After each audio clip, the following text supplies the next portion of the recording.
안녕하세요. 킹덤 컬처 크리에이터 연보현 목사입니다. 국가적으로 매우 고통스러운 시간들을 보내고 있는 중에 있습니다만 개인적으로도 이번 주는 참 고통스럽고 짜증나는 시간들을 보내고 있습니다. 왜냐하면 메시지에 직접적인 충돌을 경험하고 있거든요. 정말 이거는 짜증나고 힘이 드는 일입니다. 그 내용과 관련해서는 나중에 자세히 한 번쯤은 다뤄볼 생각입니다. 오늘은 그 연결선상에서 좀 더 전체적인 측면에서 말씀을 드려보고자 합니다. 지금 현재 보여지고 있는 것처럼 완전히 일그러져 있고 뭉개져 있는 한국교회의 현실 인식과 해석에 대한 문제들을 바라보면서 그런 생각이 듭니다. 가장 복음이 필요한 곳은 바로 교회로구나. 일반적인 상식마저 작동하지 않는 것 같아요. 말로는 일반 계시가 어쩌고 보편적 기독교가 어쩌고 하지만 정작 가장 기본적인 세상의 질서와 이치에 대해서 오히려 부정하고 있고 스스로 만든 거짓 복음에 중독되어 있고 함몰되어 있는 상황을 더더욱 발견하게 될 뿐입니다. 사실 지금 나타나고 있는 현 상황은 무슨 대단하고 심오한 가치 판단의 문제가 아니에요.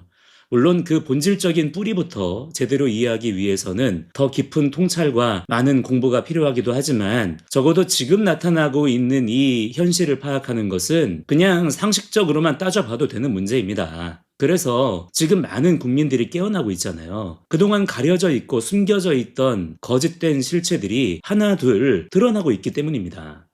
그거를 그냥 직시하고 거기에 따라서 정직하게 말하고 행동할 줄 안다면 과연 지금 누가 내란 세력이고 누가 반국가 세력인지 금방 심플하게 아실 수 있을 겁니다.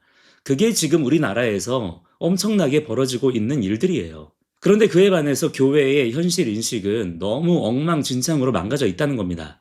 아직도 무속 타령을 반복하고 있어요. 어떻게 하는 짓이 민주당하고 똑같습니까? 아직도 계엄 그 자체가 불법이고 엄청난 폭력인 것처럼 그렇게 민주당발 거짓 선동에 아멘하는 목회자들 교인들이 많다니까요. 도대체 왜 그럴까? 대체 그 이유가 무엇일까? 저는 그 이유를 교회 안에 만연한 거짓 복음이 목회자와 교인 스스로를 속이고 있기 때문이라고 생각합니다. 그게 가장 근본적인 이유라고 생각해요. 복음은 진리이기 때문에 알면 알수록 더욱 길이 보이고 더 선명해져야 되는데 오히려 반대 현상이 나타나고 있어요. 복음이라는 미명하에 현실을 왜곡하고 있고 사랑, 정의, 평화를 운운하면서 실제로는 마치 환각 상태에 빠진 것처럼 감각들이 마비되어 있는 것처럼 그렇게 행동하고 있는 교회의 모습이 지금 너무 극명하게 드러나고 있다고 봅니다. 무엇보다도 심각한 것은요, 기본적인 신앙의 내용 자체가 너무나 많이 구원파적으로 변질되어 있다는 것입니다. 구원파 교리의 가장 큰 문제점은요, 성경의 크고 깊고 넓고 위대한 진리의 말씀을 개인의 영혼 구원, 사후 천국행이라는 차원으로 극단적으로 축소시켜버리고 왜곡 변질시켰다는 점인데요. 문제는 그런 식의 잘못된 교리를 일반 교회의 목회자와 교인들도 거의 그대로 가지고 있다는 것입니다. 참 아이러니합니다. 구원파를 이단이라고 하면서도 정작 스스로는 구원파 교리와 거의 동일한 내용을 가지고 있다는 현실이 너무 우프지 않습니까? 실제로 제가 몇 년 전에 그런 의구심을 가지고 구원파 교리를 정리해서 일반 교인들 청년들에게 블라인드 테스트를 진행했던 적이 있었어요. 너무나 놀랍게도 거의 대부분이 구분을 못 하더라고요. 어느 정도 예상을 하긴 했었지만 개인적으로 너무 충격적이었습니다. 그러나 사실 그럴 수밖에 없다고 생각합니다. 실제 목회 현장에서 그런 식의 구원파 교리, 영지주의적 메시지가 복음이라고 생각하는 경우들이 너무 많기 때문이죠. 한번 직접 확인해 보세요. 기독교 방송들에서 나오는 설교들 가운데 랜덤으로 들어보세요. 유튜브에 올라와 있는 설교들을 랜덤으로 한번 들어보시기 바랍니다. 유명하다는 부흥 강사들이 주로 무슨 얘기들을 하는지 들어보세요. 그 주제가 뭔지를 파악해 보시기 바랍니다.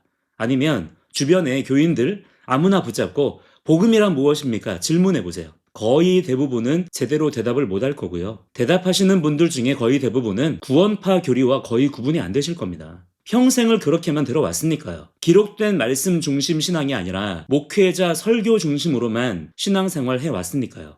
당연히 그렇게 되는 겁니다. 제가 최근에 제일 많이 듣는 비판 중에 뭐가 있냐면 너 복음만 전해라, 성경만 말해라 라는 겁니다. 그런데 그런 비판에 대해서 제가 전혀 동의할 수 없는 이유는 그들과 저 사이에 복음에 대한 관점이 완전히 다르기 때문입니다. 그들이 말하는 복음이란 무엇일까요? 뻔해요. 사실상 구원파 교리입니다. 전형적인 영지주의 사상이죠. 믿음과 현실을 분리시키는 거예요. 그러나 제가 믿는 복음은 뭐냐면 성경에 기록된 모든 말씀입니다. 그리고 그 모든 말씀을 아버지의 뜻대로 성취하시는 예수 그리스도를 신뢰하는 것입니다. 그리고 성령님 안에서 오늘도 내 삶을 그 말씀대로 맞춰가는 거예요. 그래서 성경의 모든 말씀이 다 중요하고 성경을 부지런히 오늘도 읽고 암송하는 것입니다. 그렇기 때문에 성경의 일부 내용만을 가지고 이것만이 복음이다 라고 말하면 안 되는 거예요. 그거는 복음의 왜곡이자 변질입니다. 왜 교회 안에 이런 일들이 벌어지는 거냐면 신앙의 기본적인 전제와 개념들의 의미가 애초부터 잘못되어 있기 때문입니다. 이처럼 전제가 잘못되어 있고 각각의 용어 정의가 잘못되어 있으면요. 그 뒤에 나오는 문장들이 아무리 그럴듯하고 듣기 좋다 그래도 결국에는 전부 다 헛소리가 될 수밖에 없습니다. 그래서 세계관이 중요하다고 말씀드리는 거예요. 올바른 관점, 기준을 가져야 된다는 거죠. 그리고 거기에 따른 용어 정의가 제대로 되어야 됩니다. 이 문제가 지금 시급하다. 죄가 뭔지, 구원이 뭔지, 은혜가 뭔지, 사랑이 뭔지, 용서가 뭔지, 믿음이 뭔지 등등 이런 가장 기본적인 것들이 다 망가져 있는 채로 그냥 메시지가 진행돼요. 그게 정말 진리라면 그러한 개념들이 구약과 신약의 말씀 전체에서 서로 부딪히거나 모순이 되면 안 되거든요. 그런데 실제로 지금 교회 안에서 이런 용어들을 사용할 때 먼저는 성경 말씀들끼리 서로 부딪혀요. 어디서는 이게 믿음인데 어디서는 또 아니거든요. 어디서는 이게 죄인데 어디서는 또 아닌 거예요. 기본적인 신앙 용어들의 개념 자체가 성경에서 나온 게 아니라 일반 철학과 세상 학문에서 가져온 개념들을 그대로 가져다가 성경을 보려고 하기 때문입니다. 그러니까 당연히 교리 자체도 왜곡될 수밖에 없는 거죠. 그러니까 설교 시간에 성경의 진리를 전하는 게 아니고 인간이 만들어낸 인위적인 복음을 전하기 위해서 성경의 몇 구절을 필요한 대로 갖다 쓰는 그런 식의 패턴이 계속 반복되고 있는 거예요. 물론 전부 다는 아니겠죠. 정말 깨어 있으셔서 성경의 진리를 전하기 위해 오늘도 최선을 다하시는 목사님들도 계십니다. 그러나 분명한 것은 많지 않습니다. 정말 많지 않습니다. 왜냐? 그런 메시지는 장사가 안 되기 때문입니다. 너무 심한 표현인가요? 그러나 저는 이 표현이 제일 맞다고 생각합니다. 자, 일반적으로 교인들이 원하는 메시지가 무엇인가요? 성경의 진리 그 자체가 아니더라고요. 정말 교인들이 성경의 진리를 원할까요? 더 예수님을 알고 싶고 성경의 내용을 더 깊이 알고 싶고 그럴까요? 제가 지난 10년이 훌쩍 넘는 세월 동안 목회 현장에서 지켜본 바로는 그렇지 않습니다. 이왕이면 짧게, 쉽게, 재밌게, 감동적인 그런 내용들만을 원하는 거예요. 그렇기 때문에 목회자들도 그런 수요에 맞추게 되는 거죠. 실제로 교회 안에서 은혜 받았다라는 말이 무슨 의미로 이해되고 사용됩니까? 오늘 설교 재미있었다. 오늘 설교 감동적이었다라는 겁니다. 그러니까 교인들에게 소위 은혜를 끼치기 위해 그런 니즈에 최대한 맞추는 거죠. 그래서 저 같은 부류의 목회자는 실제 목회 현장에서 별로 인기가 없습니다. 왜냐면 저는 설교할 때 예화도 잘 안 써요. 그럴 필요를 전혀 개인적으로 못 느끼기 때문이고 주객이 전도되는 경우들도 많기 때문입니다. 물론 간단한 비유나 예시 같은 게 필요할 때가 간혹 있지만 꼭 필요할 때가 아니면 가급적 안 써요. 저는 주로 말하는 게 세계관이 어떻고 이건 이게 아니고 저건 저거고 이거는 잘못된 거고 저거는 이렇게 해야 되고 그런 어떻게 보면 부딪히는 말들, 피곤한 말들을 주로 합니다. 저는 그게 저의 역할이고 설교자, 목회자로서의 가장 기본적인 책무이자 사명이라고 생각을 해요. 그런데 일반적인 경우에 교인들의 니즈는 그런 게 아닌 거죠. 그래서 저에게 있어 목회란 늘 그러한 압박감을 견뎌내야 하는 과정의 연속입니다. 그러나 그럼에도 불구하고 제가 억울하냐? 그렇지 않습니다. 저는 여전히 그런 일반적인 니즈에 맞춰줄 마음이 정말 1도 없습니다. 왜냐하면 목회자는 사람들의 마음을 기쁘게 하는 게 목적이 아니기 때문이에요. 적어도 제가 생각할 땐 그렇습니다. 목회자는 교회 엔터테이너가 아닙니다. 또한 그렇게 되어서도 안 됩니다. 성경이 말씀하는 바와 같이 사람의 본성은 기본적으로 죄인이기 때문에 거기에다가 맞추려고 하면 진리는 반드시 왜곡될 수밖에 없는 거예요. 이스라엘 백성들이 시내산 밑에서 금송아지 신상을 만들었잖아요. 그때 그 신상을 하나님 대신에 섬긴 게 아니에요. 그들은 그 신상을 자기들을 구원한 여호와 하나님이라고 불렀습니다. 자기 좋은 대로 만들어낸 하나님.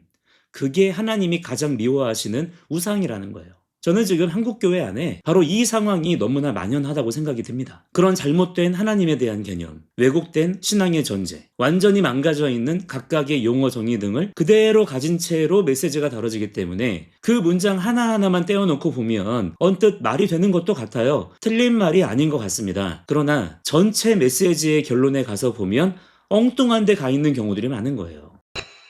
그러면 어떻게 이 문제를 해결할 수 있을 것이냐?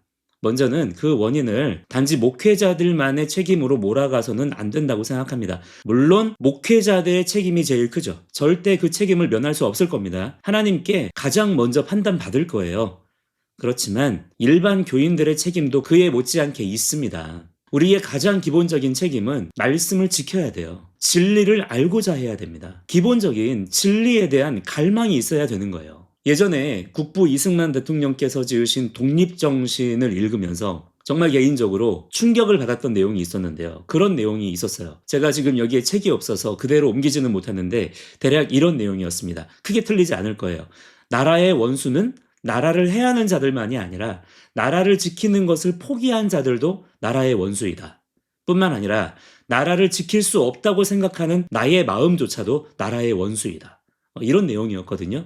너무 충격적이었습니다. 이승만 대통령의 이 통찰이 지금 우리 대한민국 국민들 전체에게도 그대로 적용되어야 된다고 생각하는 동시에 지금 한국교회 교인들에게도 이러한 마음이 있어야 된다고 생각합니다. 말씀대로 살기를 포기한 사람들, 기록된 말씀을 무시하고 자기들 멋대로 복음의 결론을 내린 사람들 뿐만 아니라 어떻게 믿음대로 살아, 어떻게 말씀대로 살아 라고 생각하는 나의 마음까지도 믿음의 원수입니다. 먼저는 이 자각이 지금 한국교회 목회자들과 교인들에게 모두 있어야 된다고 생각해요. 그렇지 않고서는 우리 스스로 기독교 복음이라고 말하는 지금의 이 왜곡된 금송아지 사상 때문에 세상을 구원하기는커녕 오히려 주님과 더 멀어지게 하는 역할을 하게 될 거라고 생각합니다. 기억하십시오. 예수님을 십자가에 매달았던 자들은요, 가장 열성적인 종교인들이었다는 사실 말입니다. 그냥 아멘만 열심히 한다고 해서, 그냥 무조건 교회에 호의적이라고 해서, 목회자에게 무조건 충성한다고 해서 그게 신앙 좋은 게 절대 아닙니다.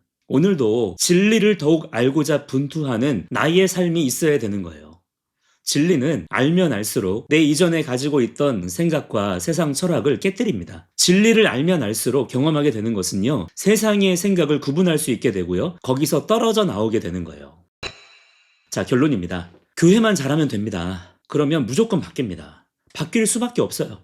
그러기 위해선 먼저 교회 안에 복음이 바로 세워져야 됩니다. 지금 교회 안에 멍청하고 답답한 소리 하는 분들이 너무나 많아요. 그런 설교자들이 너무 많습니다. 무지성으로 그냥 아멘만 외치고 그냥 웃고 노래만 부르는 분들이 너무 많다 이 말이에요. 그냥 웃는 게 복음이 아니고요. 그냥 편안한 게 복음이 아닙니다. 그거는 그냥 환각이고 마비된 거고 병든 거예요. 제 목적은 누군가를 비난하고 혐오하는 게 아닙니다. 같이 일어납시다. 같이 회복됩시다. 같이 삽시다.